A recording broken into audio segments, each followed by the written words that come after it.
ఇలా చేసి ఎవరు ఒకరిలో పొరగలేదు. అందుకని చేశాడు ఎదురైన సలహా ఉండినా దానికి బ్రహ్మాస్త్రం వేశాడు. బ్రహ్మాస్త్ర ప్రయోగం చేస్తే బ్రహ్మాస్త్రం బంధించవచ్చు. బ్రహ్మవరములది బ్రహ్మాస్త్రం చేత బంధింపబడడు.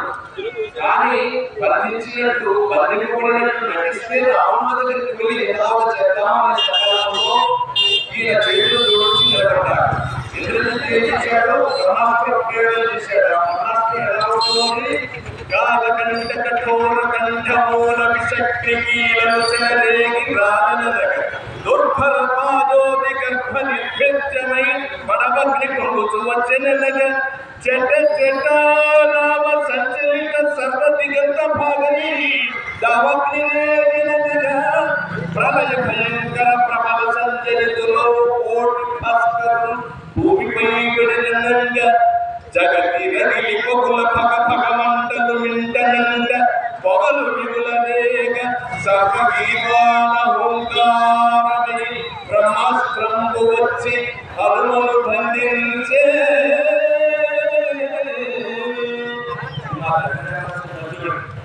ఆ బ్రహ్మాస్త్రం పొగల చిన్నతోడు సృష్టిని నాశనం చేస్తూ కోటి సూర్యుడు ఒక్కసారి భూమిపై పడితే ఎంత కాంతి ఉంటుందో వేడి ఉంటుందో అంత వేడిని ప్రసరిస్తూ వచ్చింది బ్రహ్మాస్త్రం.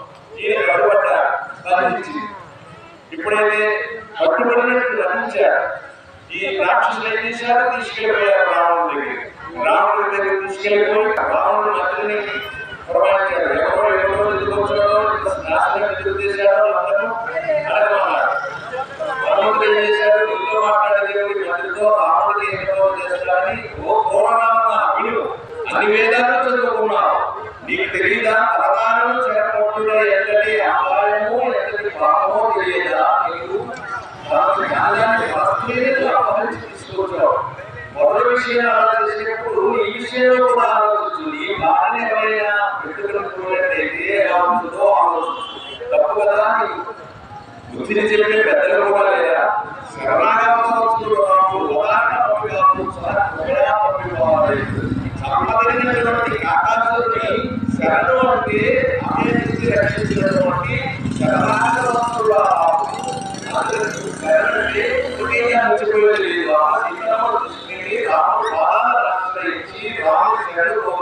నువ్వు రక్షింపబడతావు లేదా నాశనం అవుతావు.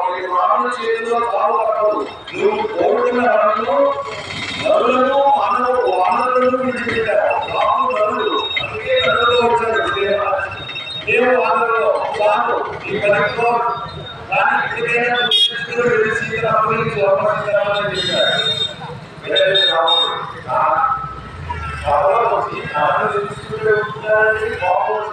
తిరుగుతున్నటువంటి నేత్రములతో దోతను చంపేమని ఆజ్ఞాపించాడు.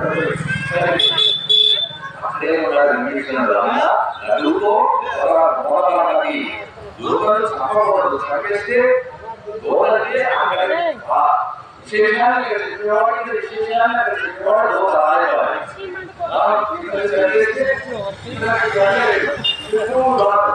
ఎప్పుడు వస్తే వాటిని తీస్తే ఆ ఫలాఫలాలు తెలిసిన కదా. ఏదైనా శిక్షణ తీసుకోవచ్చు, పనిష్మెంట్ ఇవ్వాలి అన్నమాట. ఎప్పుడైతే నచ్చింది రావాలి.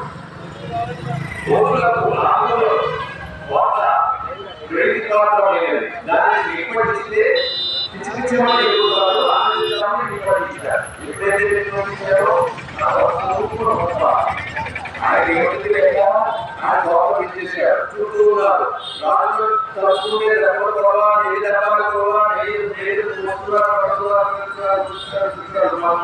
చుట్టేశారు.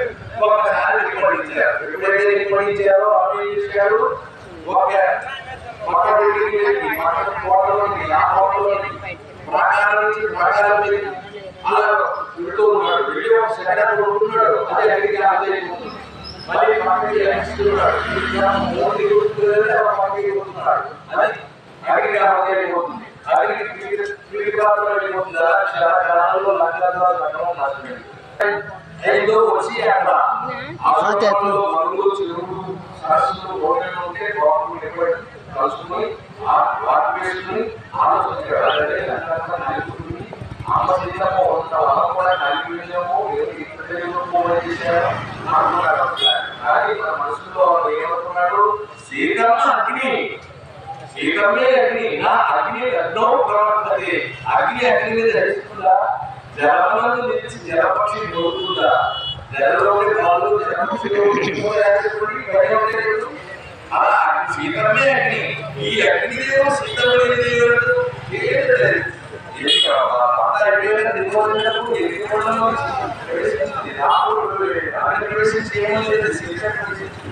అగ్నిదేవుడు కేశములకు కూడా వస్త్రములకు ఏ విధమైనటువంటి హాని కలగకుండా తన చేతులతో అమ్మ సీతమ్మ అమ్మ సీతమ్మ అగ్ని ఏం చేస్తుంది, ఏమి చేయలేదు.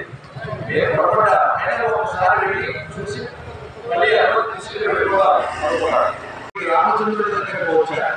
హనుమంతుడు ముందుగా వెళ్ళి శీలవతి సీత సుఖముగా ఉన్నది రామచంద్ర, సీత ఉందండి చూశానండి,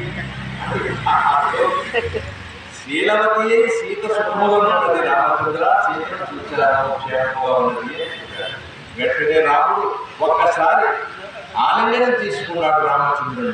హనుమంతుడు ఆలింగనం చేసుకుని హనుమ మధురా మధురాలాప వివాహ మమభామిని, సీత మాటలు సహజంగా మధురం, ఆ సీత చెప్పిన మాటలు చెప్తున్నటువంటి నీ మాటలు ఇంకా మధురం, ఏముంది అక్కడ సీతమ్మ చెప్పుకున్నా చెప్పి అడిగాడు. అక్కడ జరిగిన కథంతా వచ్చినట్లు వివరించాడు హనుమ రాముల వారి. వివరించిన తర్వాత అక్కడి నుంచి అందరూ బయలుదేరి సైన్యాన్ని సమీకరించుకుని దక్షిణ సముద్ర తీరం చేరి ఆ దక్షిణ సముద్ర తీరం దగ్గర అగస్త్యుడు మంత్రోపదేశం పొంది ఆదిత్య ప్రతిష్ఠ చేసి శివాభిషేకం చేసి ఆదిత్య హృదయాన్ని పారాయణ చేసి మనం ఇప్పుడు ఆదిత్య హృదయం పుణ్యం సర్వశత్రు వినాశనం జయావహం నిత్యం అక్షయ పరమం శుభం సర్వమంగళ మాంగళ్యం సర్వపాప ప్రనాశనం చింతా శోకమన ప్రసవన ఆయుర్వర్ధనం ఆయుర్వేదం. అటువంటిది రామచంద్రుడు ఆ యుద్ధకాండలోనే విద్యాక్షే శ్రీమద్ రామాయణే యుద్ధకాండే సప్త సప్తమ సర్గ అది అందులో ఉంటుంది. ఆదిత్య హృదయం, ఆదిత్య హృదయాన్ని ఆదిత్యుని పూజించి వారిని బట్టి లంకకు వెళ్ళి 8 రోజులు 9 రోజులు యుద్ధం చేశారు. చేసి సకల సైన్యాన్ని అందరినీ విధించి రావణుని కూడా చంపేసి సీతను తీసుకొని బయలుదేరారు. అక్కడ విభీషణుడు పట్టాభిషేకం చేశాడు లంకారాజ్యం. ఇక్కడ సుగ్రీవుడికి ఎలా కిష్కింధర పట్టాభిషేకం చేశారో ఆ లంకారాజ్యాన్ని విభీషణుడికి పట్టాభిషేకం చేశారు. అక్కడ పుష్ప విమానం ఉంది లంకలో, ఆ పుష్ప విమానాన్ని రక్షించారు విభీషణుడు. వీరందరినీ కూడా ఆ పుష్ప విమానంలో అయోధ్యకు తీసుకొచ్చారు.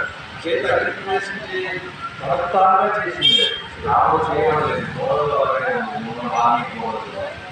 అది చేసి అగ్నిప్రవేశం చేసి వచ్చింది. హరిహర బ్రహ్మల పురిటి బిడ్డల చేసి జోలపాడిన పురంత్రీలలామ సతి అనసూయ.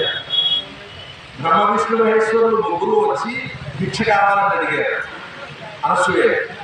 సరే భిక్ష పెడతారు. వాళ్ళ రూల్ ఏమిటంటే నిర్మాణ భిక్ష, అంటే ఒంటి మీద నోడుకోకు లేకుండా మాకు భిక్షలు అందించారు. ఇది ఎలా దొరుకుతుంది? బ్రహ్మ విష్ణు మహేశ్వరులు ఆధ్యాత్మికులు ఎన్నోరు పెట్టాలు తీసుకొని పెరిగేవారు. ఈ ఏమంట వయసులో ఉన్నది మహాంతగత అనసూయ ఒంటి మీద నోడుకోకు లేకుండా భిక్షలు ఉన్నారు. అంటే నాటి వృక్షభాగ్యం చూడండి. అలాగే కానివ్వండి రండి నుంచి పాలించి పెట్టింటారు.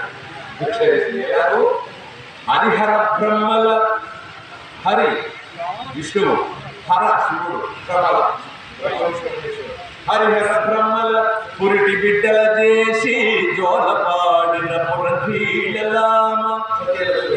యమధర్మరాజు పాశం ముద్రించి అదలించి పతి భిక్ష కొన్న పావన చరిత్ర సతీ సావిత్రి. పతి ప్రాణాలు పొందించుండేదండి.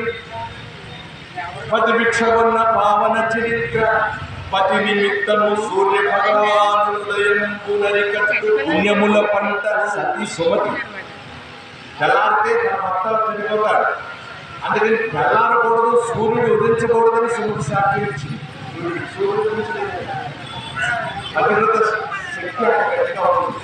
మతి నిమిత్తము సూర్య భగవాను ఉదయం కట్టు పుణ్యముల పంట సతీశ్వరుడు తగ తగహన మధ్యముల పూల రాశి వెలుగొందిన పావన చరిత్ర.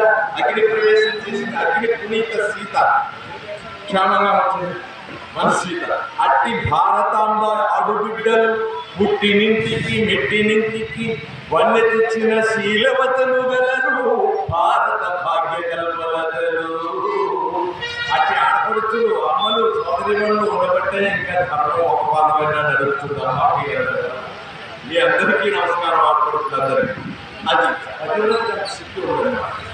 పుష్పకుమారం ఎక్కారు. పుష్పకుమారం ఎక్కి బయలుదేరి అయోధ్యకు వచ్చేసారు. అయోధ్యలో దిగి సప్తఋషులను కబురు పంపించారు. సప్తఋషులు వచ్చారు, సాక్షాత్తు దేవతలే వచ్చారు. అంగరంగ వైభవంగా రాముడికి పట్టాభిషేకం జరిగింది. అందరూ కూడా సంతోషించారు. దేవతలు పుష్టి కురిపించారు. ప్రజలందరూ కూడా రామరాజ్యంలో ఏ ఈతి బాధలు లేకుండా చాలా ఆనందంగా జీవించారు. అలా 11,000 సంవత్సరాలు రాజ్యపాలన చేశారండి రామచంద్రుడు. అక్కడి వరకు రామాయణం. ఈ కథను ఎవరైతే వింటారో, ఎవరైతే పుట్టారో, వివాహం కాని వారికి వివాహం అవుతుంది. విద్యార్థులకు విద్య దొరుకుతుంది. సంతానార్థులకు సంతానం, ఉత్తమ సంతానం కలుగుతుంది. ఈ రామాయణాన్ని దీన్ని ఏ మనుషులు పఠించెదరో, శ్రవణంబునరించెదరో ఇలాలో వారికి శాకిని ఢాకిని యక్ష వినాయక భూత ప్రేత పిశాచము నాటిగలిగిన దుర్భర దుష్ట మహాగ్రహములు తొలగును. భయంకరమో వ్యాధులు సర్వమరణి శుభంపు కొల్లలుగా లభించును. కాకలు లోకములను సిరి సంపదను కలిగి హాయిలుందురు. హనుమన్న కృపను సత్యం సత్యం పునఃసత్యం నేను రాసుకుంటాను. మనం పారాయణ చేసుకోవచ్చు, చదవచ్చు. చదవలేము ఒక పుస్తకాన్ని, పుస్తకము మనకు కూడా రామాయణ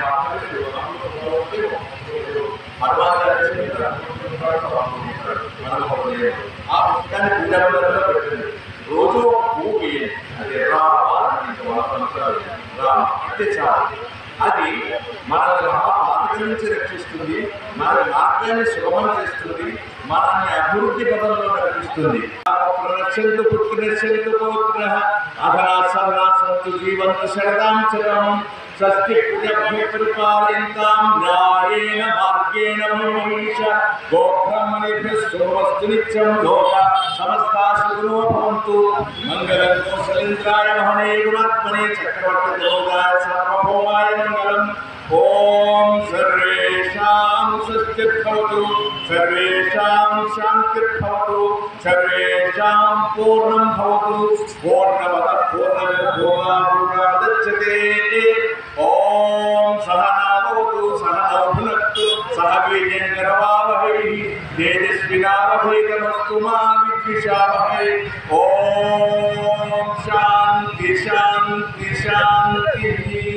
సమస్త సన్మంగళాన్ని కోరుతూ శుభవస్తు సర్వులకు చేయగలుగుగాక.